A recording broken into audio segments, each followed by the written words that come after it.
Welcome to the Cheer Athlete and Merry Christmas and Happy New Year to everyone. Happy Hanukkah.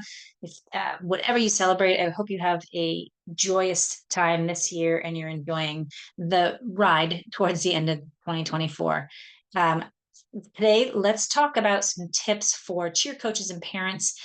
Um, you are on the go all the time. You're running, you're taking your kids to competitions, to practices, to games, and this time of year is crazy. You're trying to keep up with your family and also keep yourself healthy. And how do you do that? And I can tell you from my experience, this time of year is majorly stressful. I I love Christmas. I love being with my family, and I also feel very overwhelmed with everything that have to happen. I find it challenging to get my own workouts in, trying to, keep up with my work and my job and trying to uh, make sure that I am keeping my house clean and decorated for Christmas, making sure that, we have food and can go food shopping. I've got parents that are elderly and having to go and help them and take care of them.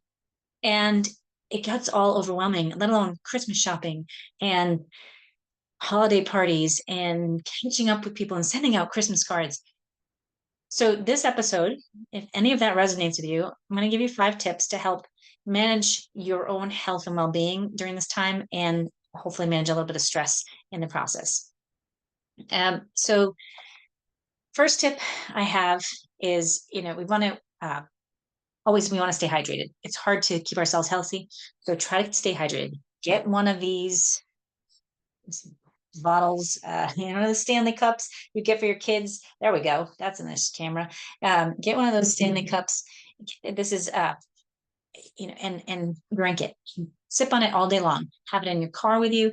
Have it by your side. Take it into your competition so you can keep hydrating through the day. That's going to keep your body feeling good and keep you motivated and feeling better in general. Uh, when you go to a competition or anywhere to the mall, park far away. Take those extra steps. Make yourself walk to where you need to go and uh, do those little bit of extras because you're going to be sitting in a car a lot or you're going to be sitting at competition all day long. So get up, move around. When you park far away, you add a little bit of extra, some fresh air, which is really good. And you get a little bit of vitamin D, which if you're older like me, it's important this time of year. It helps to keep away the sadness and the anxiety. Take a lap between competitions or between teams that are on. You're at a showcase and sitting, make sure you get up and move around. Now, Christmas time, get out and take a walk. If you're having family drama, leave it for a minute, and just go take a walk around the mall, appreciate what's there. Get those little extra steps in anywhere that you can through the day. If you are looking forward to the new year and your kid is in a program that is about an hour from your house, maybe you don't have time to exercise, but you, instead of driving all the way back home and doing things, join a gym that's close to your cheer gym and go to the gym while your kid's at practice. That will give you a little bit of extra workout and give you, even if it's 30 minutes of time to yourself to be able to catch your breath and breathe. Coaches, get your workouts in with your kids. Do the workouts with the kids so that you're continuing to move as well. Find time to rest and to meditate and to relax. This is hard, especially if you're on the go. A lot of times at this time of year, I sit down and say, do my prayers, try to breathe, and then I'm like, oh, I got to do X, Y, and Z. But even those minute times throughout the day, when your kid's running out the door to get in the car, if you take a big exhale, that will reset your system. If you can do it before you go to bed, before you wake up in the morning, and just take some time to appreciate and put some gratitude out there, it will do a lot of good to help make your mood and your mentality better to get you through the day. This helps me tremendously because a lot of times I wake up and I'm like, what do I got to do today? And where am I going to get the money to go do that? Just take a breath, breathe, put it in God's hands, pray that I'm going to help somebody, and it helps to get me moving through the day, and it makes my day immensely better because of it. So find some time we do need to rest. I preach it for your kids all the time. You need to find some time and take a rest and take care of you. And embrace the crock pot. This time of year, I just got mine out the other day and I was like, whoa, I forgot. This is amazing. You put it in and you leave it. Now I'm the queen of one pot meals. I love to cook, but it's easy. Like put my vegetables in, my chicken in, and my seasonings, and keep it on too low so it can go all day. And then you have it ready to go. And you could make it for you can make a big pot and then freeze it, and or you can keep it so that you have something to grab when you get home from running around after everybody. Um, those one pot meals are excellent because you just divide them up through the week. I'm not very good at planning my meals myself, and so I understand if that's hard. But the more you can plan ahead and have, an apple easy to grab or carrot sticks easy to grab, as opposed to potato chips, the better your choices you're going to make for you and for your kids, which will help keep you feeling better. Now, Christmas time, we're all about cookies. It's okay. Let yourself have the cookie. Don't have 17,000 of them and don't do it for 17 weeks. But let yourself enjoy, relax a little bit, have your favorite food, save it for what is actually your favorite food. And then, just make sure you're getting those vegetables and those proteins in, and those healthy carbohydrates to keep your energy going. Um, there are things like Thrive Market, which I haven't tried, but you all know if you're on my email list that I love the Rachel Hollis podcast and she talks about it all the time. And it's something I'm going to try out in the new year and really look at. But she gets a lot of snacks from that and it sounds amazing. So check them out. I don't have anything to do with them, but they sound really good. And then Misfits Market is another really great one. They bring kind of misfit food and it'll give you a variety of vegetables. It gets delivered to your door. They have all kinds of proteins and meats and all that stuff as well.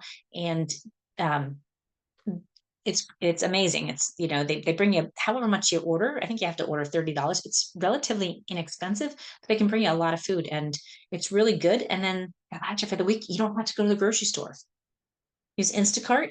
Yes, it's more expensive, not always the best option, but and they sometimes will, pick their version of what a good looking head of lettuce is compared to yours, but it is a way to save yourself a little time and give yourself a little breather. So allow yourself to do that so you can have healthy food options when you need them. I think over Thanksgiving week, maybe the week after, I think I ordered like 4 days in a row. It was a little ridiculous. I needed to go, but I was busy at work and I had a lot of stuff going on outside of work that I didn't have time to get to the grocery store. And I was able to just quick call and order it, and it was delivered and it made life that much easier. And let's talk exercise because that's what I'm all about. And man, it's hard this time of year. I haven't wanted to exercise at all. You kind of lose it.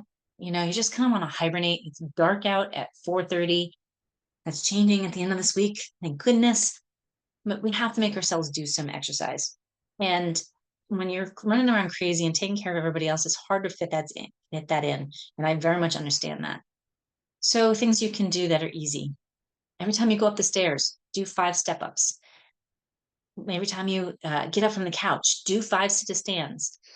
Maybe you can touch your toes 5 times. That's going to get those 3 hip exercises in or 3 hip motions in. You can do push-ups against the counter while you're waiting for the water to boil.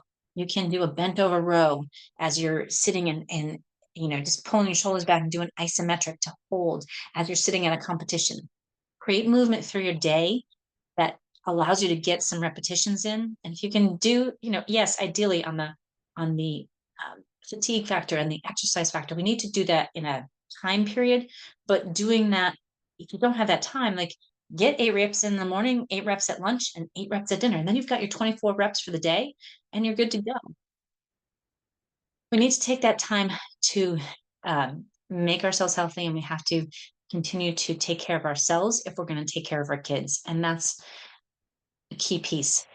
So those are my 5 tips to help keep you healthy. But I've got one other one that I think we all, as women, as moms, even parents, dads who are running around, or coaches that you're empathetic to your kids and you're always looking out for other people.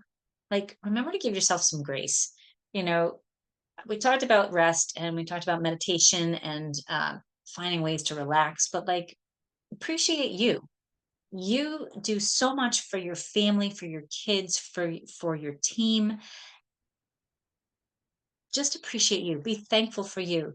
Thank God for you for giving you the energy to get up every day and to help your kids get to where they need to be, for providing that for them. Be thankful for showing up to practices and giving support to kids who need it and teaching them to love the sport that we love.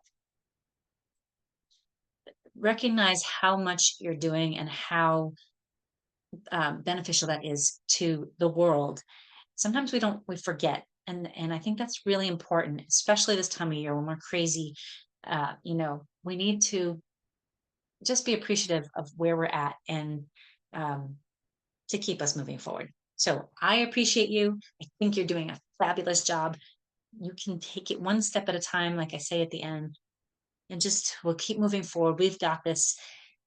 Keep yourself healthy. Remember, you all know these tips. Like, you got to drink your water, you got to eat right, you got to rest, you got to do some exercise, and you got to just move every day. We all know that stuff, but fitting that in, like, most of when someone comes to see me in a clinic, a lot of what I give them is exercises that they can do at the gas pump, or standing in line for groceries, or while you're making dinner, or while you're standing at a competition, or you're instructing your kids running through the routine. Like, do stand and do some weight shifting. Whenever you can work that in, get some mobility in through your hips and your legs, that will help you feel better. And those are all things that are good for cheerleaders to do, like in a warm up also. But why not include them while you are sitting around, not sitting around, but while you're, taking them to where they need to be? It's not easy, but the more we work at it and the more we like recognize those moments in life when we can get some health and wellness in, the better it is. Incorporate it in through the day and it'll be much better in the long run. So I'm going to wish you a very Merry Christmas and a Happy New Year again, and a Happy Hanukkah. And I don't know when Kwanzaa is and any others. And I'm sorry if you celebrate something else. I hope you have a wonderful season between now and New Year's. I'm going to take a break from the podcast for a couple weeks, and I will be back. But I think we're going to give it a little break, and I want to go reconnect in my own, and you know fuel my soul a little bit, and uh, go celebrate this season of transition right now. And so I hope you have a wonderful season. I will see you back in a few weeks, so keep your ears out for it.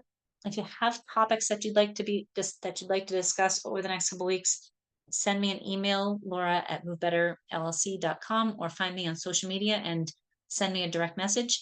Um, I'm happy to answer, to talk about any topics that you'd like to hear. Might change the format a little bit going forward, and just try to see, bring a little bit more life into this, because that's what cheer gave me, is that excitement to be with others, to had to sit and really kind of do a lot of soul searching when I was cheering, and finding my connections and finding the value of me being on the team. And so we might dive that over the next few weeks. And also, most importantly, taking care of your parents and coaches. I know what it's like to have to run around. And, while I don't have kids, I have parents that I have to run around and take care of. And I know what it's like when you're coaching and you've got games and practices and you're getting ready for nationals and you're getting ready for summit, and you're just on the go all the time and trying to keep up for everybody with all the teams. It's tiring. And so I want to help embrace that for you and help it make it better for you, because when you're healthy, it's going to carry over to your kids. When you are mentally ready to go, it's going to carry over to your kids. When you are feeling good and you embrace your exercise and your healthy lifestyle, it will carry over to your kids. So that's the direction I see this going in 2025. And I'm happy to, again, answer any topics regarding cheer, health, wellness, and all of that. But really keep you moving and keeping you pain free as you go forward. So you can keep running after your kids and doing all the fun things, and eventually your grandkids too. Have a wonderful holiday season. Don't forget, when in doubt, breathe it out. Take life one step at a time. You can do anything you put your mind to. And as we come up, my dear friend Drew Kelleher's third anniversary of his passing, give some love to your all of your family. You never know when the last moment is. Um, say a word of thanks, send up some prayers to your loved ones that are no longer with us. As Drew Kelleher said, you're responsible for your own vibes. Let's go make it a good one.